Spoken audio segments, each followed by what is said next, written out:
दिल्ली में विधानसभा चुनाव प्रचार अब जंग का अखाड़ा बन चुका है। सभी शीर्ष पार्टियां एक दूसरे पर तीखे हमले करने लगी हैं। इसी कड़ी में अब ये लड़ाई आम आदमी पार्टी और कांग्रेस के बीच शुरू हो गई है, जहां राहुल गांधी ने केजरीवाल पर शराब घोटाले में शामिल होने और शीश महल में रहने का आरोप लगाया, जबकि केजरीवाल ने भी राहुल गांधी के तीखे हमलों का जवाब देने में कोई कसर नहीं छोड़ी और राहुल के लिए सवालों की फहरिस्त ही जारी कर दी। ऐसे में राहुल गांधी के ताज़ा तीखे जुबानी हमले के बाद देश की राजधानी की राजनीति गर्मा गई है।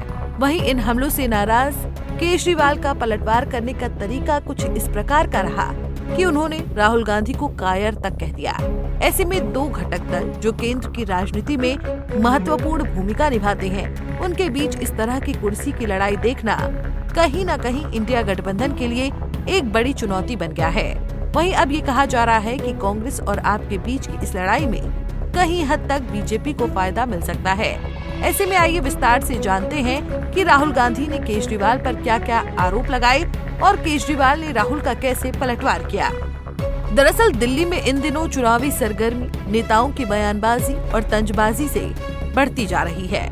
ऐसे में सभी दल एक दूसरे को खुद से अच्छा दिखाने के लिए और जनता के बीच खास पहचान बनाने के लिए एक दूसरे को नीचा दिखाते रहते हैं। ऐसे में कांग्रेस सांसद और लोकसभा में नेता राहुल गांधी, जो कि बीते कुछ दिनों से बीमार थे, उन्होंने 28 जनवरी को दिल्ली में पहली चुनावी यात्रा कर प्रचार शुरू किया, जहां राहुल गांधी दिल्ली के पटपड़गंज पे एक चुनावी रैली के दौरान आम आदमी पार्टी के संयोजक अरविंद केजरीवाल पर जुबानी प्रहार करते नजर आए, जिसमें उन्होंने केजरीवाल पर सबसे बड़े शराब घोटाले में शामिल होने और भव्य शीश महल बनवाकर उसमें रहने का आरोप लगाया। राहुल गांधी ने आरोप लगाया कि साफ सुथरी राजनीति करने वाले केजरीवाल ने सबसे बड़ा शराब घोटाला कर दिया है और शीश महल में जाकर रहने लगे हैं। राहुल गांधी ने आगे कहा कि अरविंद केजरीवाल जब राजनीति में आए थे तो उनके पास एक छोटी सी गाड़ी थी। उन्होंने एक नई तरह की राजनीति करने का वादा किया था, लेकिन जब गरीबों को मदद की जरूरत थी तो वो कहीं नजर नहीं आए। जब 2020 में दिल्ली में दंगे भड़के तब भी वो कहीं नजर नहीं आए। केजरीवाल जी जो भी मन में आता है कह देते हैं। पहले आए थे, छोटी सी गाड़ी थी,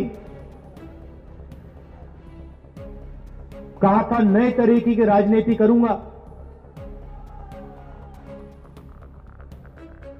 इलेक्ट्रिक पोल पर चढ़ गए थे, याद होगा आपको, याद है कि दिल्ली को बदल देंगे।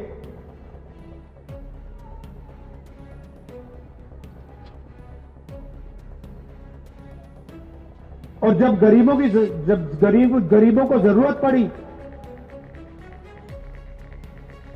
तो कहीं नहीं दिखे वो। जब दिल्ली में हिंसा हुई कहीं नहीं दिखे वो। और कहा था कि साफ राजनीति लाऊंगा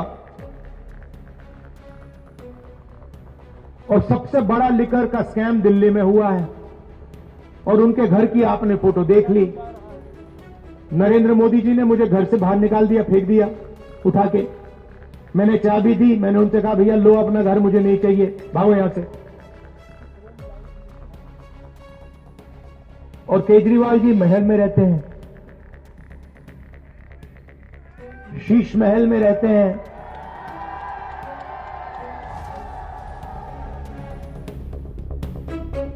गौरतलब है कि केजरीवाल के सरकारी आवास रहे 6 फ्लैग स्टाफ रोड के घर को बीजेपी नेता शीश महल कहते रहे हैं। ऐसे में अब राहुल गांधी ने भी इसे लेकर केजरीवाल पर तंज कस दिया है। वहीं राहुल गांधी ने अरविंद केजरीवाल की नई दिल्ली विधानसभा क्षेत्र में जाकर लोगों से मुलाकात कर कांग्रेस के लिए वोट की अपील की। उन्होंने कहा कि दिल्ली से भ्रष्टाचार मिटाकर यहाँ के लोगों को एक सुखद और सुरक्षित जीवन देना कांग्रेस का लक्ष्य है। ऐसे में जब राहुल गांधी ने केजरीवाल को निशाने पर लिया तो केजरीवाल कहां चुप बैठने वाले थे। उन्होंने भी राहुल के तीखे हमलों का जवाब देने की ठान ली और अब अपने एक्स हैंडल पर सवाल उठाते हुए कहा कि मोदी जी तो शराब घोटाले जैसे कथित फर्जी केस बनाकर भी लोगों को जेल में डाल देते हैं। आप और आपका परिवार नेशनल हेराल्ड जैसे ओपन एंड शट केस में अब तक गिरफ्तार क्यों नहीं हुआ? रॉबर्ट वाड्रा को बीजेपी से क्लीन चिट कैसे मिल गई? डर और बहादुरी पर ज्ञान ना ही दे तो अच्छा है। देश जानता है कि कौन कायर है और कौन बहादुर। उन्होंने आगे लिखा, लोग पूछ रहे हैं कि राहुल गांधी जी राजमहल पर चुप क्यों हैं? आज राहुल गांधी जी ने दिल्ली में पूरा बीजेपी वालों का भाषण दोहराया। जनता को बता दो कि क्या बीजेपी और कांग्रेस में समझौता हुआ है। वहीं अब कांग्रेस और आप के बीच चल रही इस तनातनी के बीच बीजेपी ने फ्रंट फुट पर खेलना शुरू कर दिया है।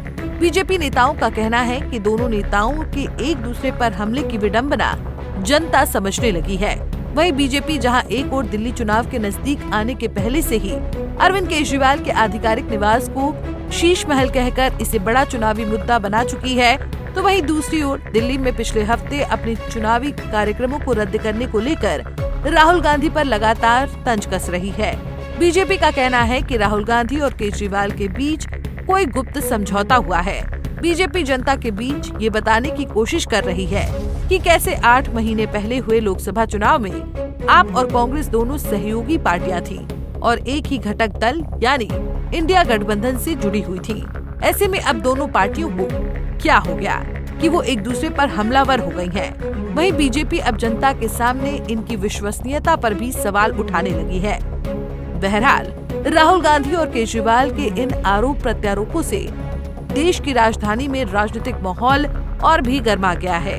वहीं सभी राजनीतिक दलों की नजरें आने वाले चुनाव पर टिकी हुई हैं। ऐसे में अब देखना ये है कि दिल्ली में इस बार किसका चलेगा दाव, किसका गेम पलटेगा बाजी और किसका पलड़ा पड़ेगा भारी। Bureau report, Punjab Kesari TV. हमसे जुड़े रहने के लिए हमारे YouTube चैनल को सब्सक्राइब करें और नई वीडियो की नोटिफिकेशन के लिए बेल आइकॉन को दबाएं।